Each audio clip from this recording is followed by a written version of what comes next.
Assalamualaikum warahmatullahi wabarakatuh. Perkenalkan, nama saya Denny Agustiawan, perwakilan dari kelompok 2. Di sini kami akan menjelaskan materi tentang sejarah sebagai ilmu. Namun sebelum itu, izinkan saya untuk memperkenalkan nama-nama dari kelompok kami. Di sini ada Ahmad Maulana, Denny Agustiawan, saya sendiri, Anang Maulana, dan M. Fawaid Syahril Mukhtar. Kekhasan sejarah sebagai ilmu.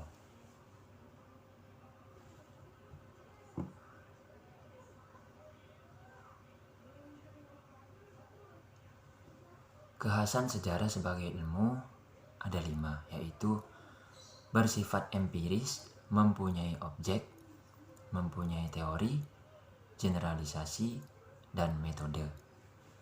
1. Bersifat empiris. Sebagai ilmu, sejarah termasuk ilmu-ilmu empiris, atau dalam bahasa Yunani yaitu emperia, yang berarti pengalaman. Pengalaman itu direkam dalam dokumen.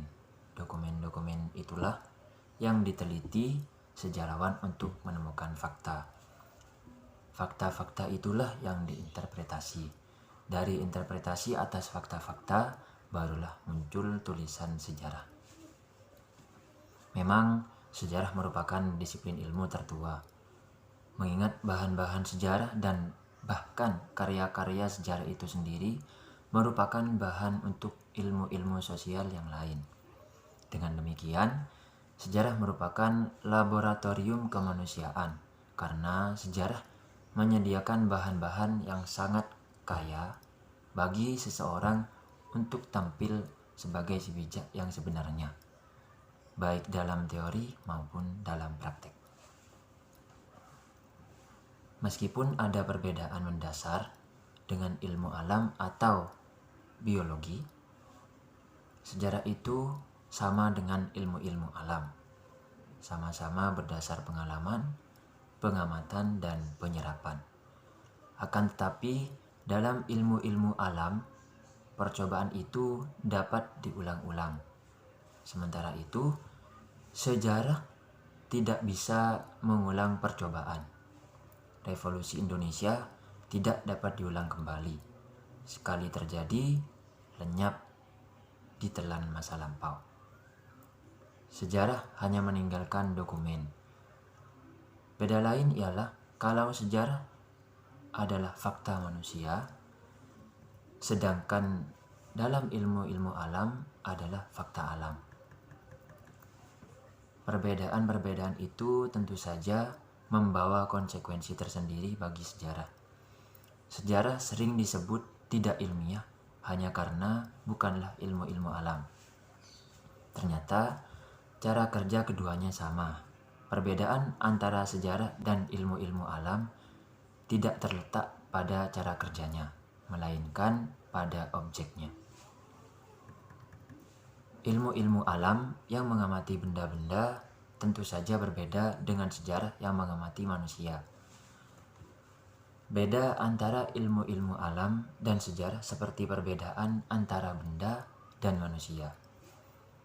Benda-benda itu mati, sedangkan manusia itu hidup. Benda mati tidak berpikir, sedangkan manusia berpikir dan berkesadaran. Dapat dimengerti kalau ilmu-ilmu alam menghasilkan hukum alam yang berlaku dan pasti.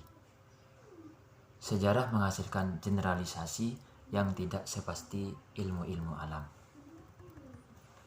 2, yaitu mempunyai objek. Objek sejarah manusia yang terikat dengan waktu. Jadi manusia dan waktu mempunyai hubungan erat. Eksplanasi sejarah sangat penting ketimbang kapan sesuatu itu terjadi.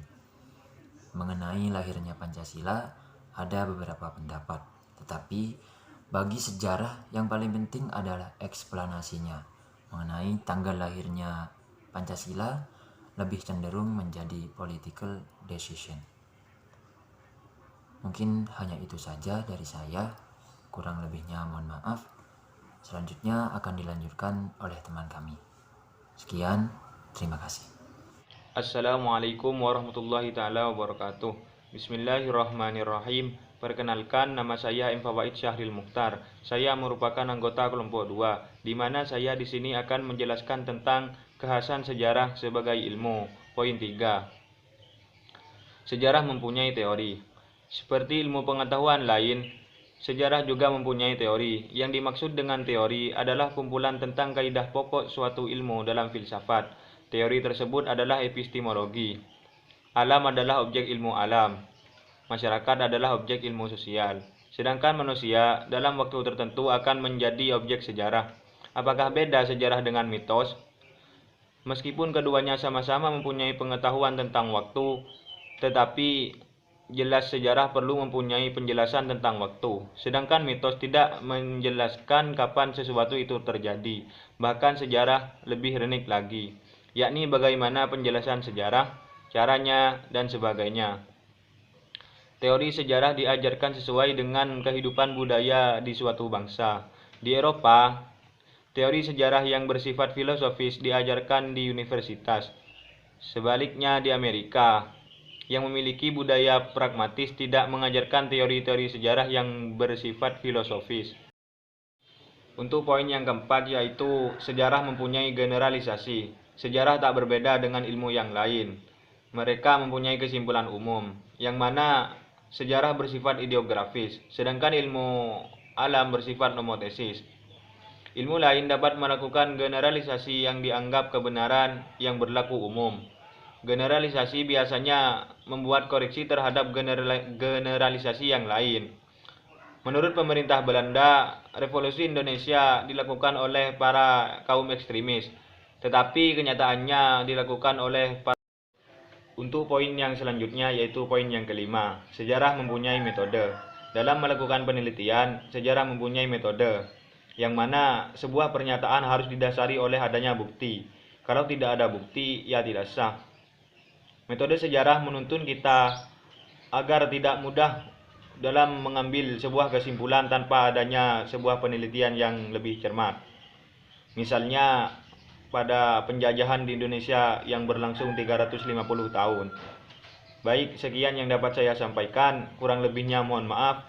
Wallahul muwafiq ila aqwamit thoriq. Assalamualaikum warahmatullahi taala wabarakatuh.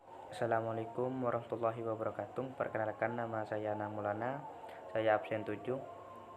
Saya akan mempresentasikan apa itu Kemonsen. Kemonsen, meski orang tidak takut menulis sejarah, di Indonesia orang enggan berbelenggu oleh tradisi yang tidak mendorong penulisan. Selain itu, mungkin ada ketakutan bahwa tulisannya tidak ilmiah. Padahal sebenarnya baik pelaku sejarah ini pun saksi mata dapat melakukan penulisan. Tulisan itu sangat penting bagi sumber sejarah. Bagi yang tidak sempat menulis dapat direkam dan disampaikan di Andri. Nomor 2, sejarah itu kering. Ada 2 hal penting yang harus diperhatikan. Pertama, agar sejarah menjadi enak dibaca dan tidak kering. Jika digunakan retorika bahasa, sebaiknya sejarah yang mendambakan fakta saja, tentu kering hasilnya. Oleh karena itu diperlukan kombinasi retorika dan substansi. Selain menulis itu merupakan bakat, maka bagi yang kurang berbakat diperlukan latihan terus-menerus sehingga mempunyai writing habit. Ia akan berlatih menulis yang baik, penuh rasio dan sistematis.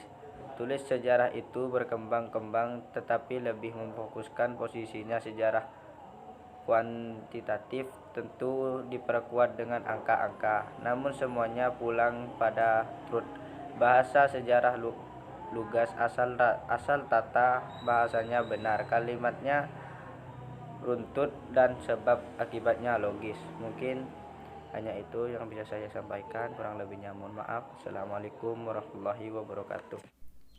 Assalamualaikum warahmatullahi wabarakatuh. Perkenalkan, nama saya Ahmad Maulana, absen 1 dari kelompok 2. Saya akan membacakan tentang dilematis sejarah. Terjadi paradok antara sejarah dan sains, terutama dalam kaitannya dengan fakta-fakta yang objektif dari masing-masing disiplin ilmu tersebut. Memang kekuatan model saintifik ternyata masih bertahan sampai sekarang. Hal ini pun karena dimulai dari ilmuwan itu sendiri, seperti antara abad ke-19 dan 20. John Hale mengulas atas perilaku seorang sejarawan yang bernama Samuel Gardiner yang memiliki ketertarikan terhadap sejarah. Gardiner meneliti dan menerbitkan hasil penelitiannya dengan mewujudkan bahwa dirinya telah melakukan apa yang benar terjadi, bukan apa yang terjadi di masa lalu. Karenanya, Gardiner kemudian menjadi sejarawan Inggris pertama yang menulis dengan gaya modern, tetapi sesungguhnya mengikuti gaya Ranke. Hanya saja Gardiner tetap berusaha untuk menghadirkan sebuah karya untuk dapat diterima oleh berbagai pihak dan tidak terkesan adanya pemisah antara sejarah dengan sains. Sekian dari saya, kurang lebihnya mohon maaf. Wabillahi taufiq wal hidayah. Wassalamualaikum warahmatullahi wabarakatuh.